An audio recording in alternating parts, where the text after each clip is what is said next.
नमस्ते। चलिए आज समझते हैं जेम्स हैरियट की लिखी हुई एक बहुत ही मज़ेदार और दिल को छू लेने वाली कहानी अ ट्रायम्फ ऑफ सर्जरी को। तो आइए सीधे कहानी में गोता लगाते हैं। कहानी की शुरुआत होती है इस कुत्ते से। इसका नाम है ट्रिकी। और जरा लेखक का इसे डिस्क्राइब करने का तरीका तो देखिए। एक फूला हुआ कबाब जिसके चारों कोनों पर बस एक एक टांग लगी हो। है ना कमाल का डिस्क्रिप्शन। और यही एक तस्वीर कहानी की जो सबसे बड़ी प्रॉब्लम है उसकी तरफ साफ साफ इशारा कर देती है। तो होता क्या है, कहानी के पहले हिस्से में हमें पता चलता है कि ट्रिकी की बीमारी की असली वजह क्या है। और ये वजह कोई भी बीमारी या इन्फेक्शन नहीं, बल्कि हद से ज्यादा प्यार है। तो देखिए, इस कहानी में ना हमारे पास 3 मेन कैरेक्टर्स हैं। सबसे पहले है ट्रिकी, वो प्यारा सा कुत्ता जो अपनी मालकिन के लाड़ प्यार का शिकार हो गया है। फिर है उसकी मालकिन मिसेस पम्फ्री, जो उससे बेइंतहा मोहब्बत करती हैं।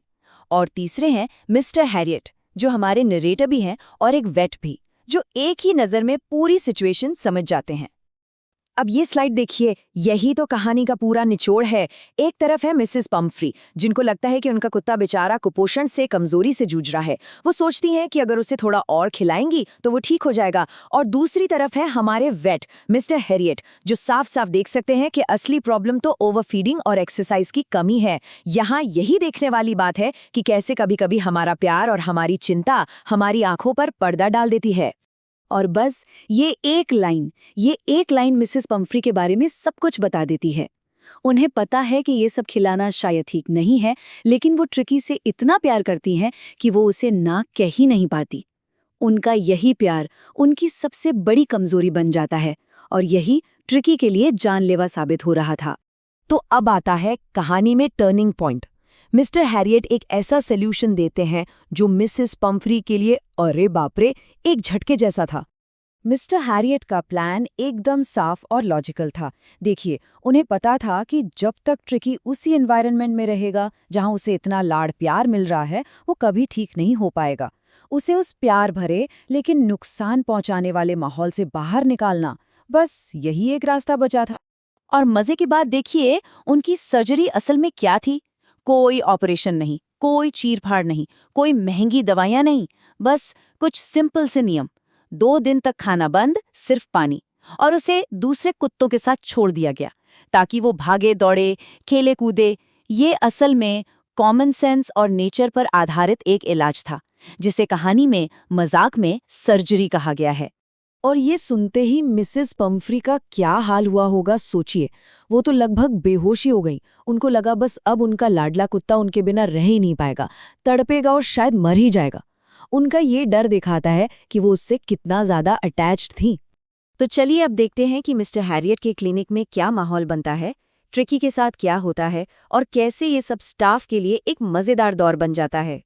जब ट्रिकी हॉस्पिटल पहुंचा ना, तो उसकी हालत इतनी खराब थी, बेचारा हिल भी नहीं पा रहा था, एक कोने में बस पड़ा रहता था। बाकी कुत्तों ने उसे आकर सूंघा और डिसाइड कर लिया कि भाई इसमें कोई मजा नहीं है, और उसे एकदम इग्नोर कर दिया। लेकिन मिसेस पम्फ्री, वो कहाँ रुकने वाली थी। जैसे ही उन्हें पता चला कि ट्रिकी थोड़ा ठीक हो रहा है, उन्होंने तोहफों की बारिश कर दी। उसकी ताकत बढ़ाने के लिए अंडे, उसका खून बढ़ाने के लिए वाइन, और तो और ब्रांडी तक भेजनी शुरू कर दी। और कहानी का सबसे मजेदार हिस्सा यही है, ये सारा सामान ट्रिकी को नहीं बल्कि मिस्टर हैरियट और उनके स्टाफ को मिल रहा था। उनकी तो रोज दावत हो रही थी। मिस्टर हैरियट मजाक में कहते भी हैं कि भाई इन शानदार तोहफों की वजह से तो मन कर रहा था कि ट्रिकी को परमानेंट गेस्ट ही बना लें। ये लाइन उस हल्के फुल्के खुशनुमा माहौल को बहुत अच्छे से दिखाती है। अब आता है कहानी का क्लाइमैक्स, वो हिस्सा जहां हम ट्रिकी का वो अनबिलीवेबल ट्रांसफॉर्मेशन देखते हैं जिसकी शायद किसी ने उम्मीद भी नहीं की थी। बस इन 2 तस्वीरों को देखिए, सारी कहानी समझ आ जाएगी। कहाँ वो एक फूला हुआ सॉसेज जो चल भी नहीं पा रहा था, और कहाँ ये फुर्तीला एनर्जेटिक डॉग। ये बदलाव सिर्फ फिजिकल नहीं था, उसके पूरे एटीट्यूड में बदलाव था। वो एक खिलौने से एक असली जानवर बन गया था। और सबसे कमाल की बात क्या है, ये सब हुआ सिर्फ 2 हफ्तों में। बिना किसी दवा के, बिना किसी सर्जरी के ट्रिकी पूरी तरह से ट्रांसफॉर्म हो चुका था। वो अब एक हेल्दी, एक्टिव और सबसे जरूरी एक खुश कुत्ता था। और उसने वो सब सीखा जो एक नॉर्मल डॉग की जिंदगी होती है। कुत्तों के झुंड के साथ भागना, खेलना कूदना, अपने खाने के लिए लड़ना, यहाँ तक कि रात में चूहों का शिकार करना। ये वो साधारण सी चीजें थी जो उसने अपनी पैम्पर्ड लाइफ में कभी एक्सपीरियंस ही नहीं की थी। उसने सीखा कि एक कुत्ता होना असल में होता क्या है। तो चलिए अब कहानी के सबसे जरूरी हिस्से पर आते हैं, ये समझना कि इस कहानी का टाइटल इतना परफेक्ट और आयरॉनिक क्यों है। ये एग्जाम पॉइंट ऑफ व्यू से भी बहुत इंपॉर्टेंट है।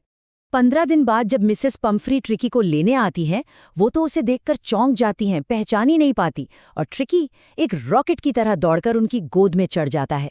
वो एक बहुत ही इमोशनल और खुशी का पल होता है।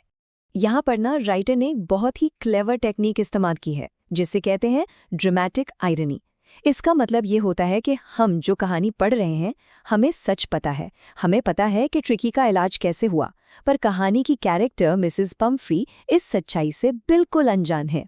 तो फिर सवाल ये उठता है कि असल में जीत किस चीज की हुई? क्या ये सच में किसी सर्जरी की जीत थी, जैसा मिसेस पम्फ्री को लग रहा है? और जवाब ही इस कहानी का दिल है।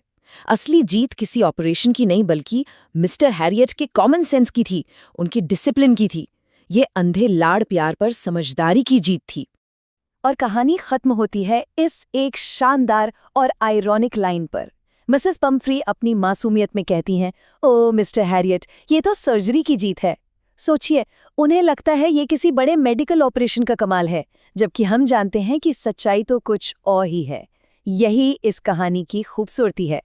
लेकिन एक सवाल कहानी के बाद भी रह जाता है। क्या लगता है, मिसेस पम्फ्री ने कोई सबक सीखा होगा, या फिर ट्रिकी कुछ महीनों बाद वापस उसी हालत में पहुंच जाएगा? ये एक सोचने वाली बात है ना?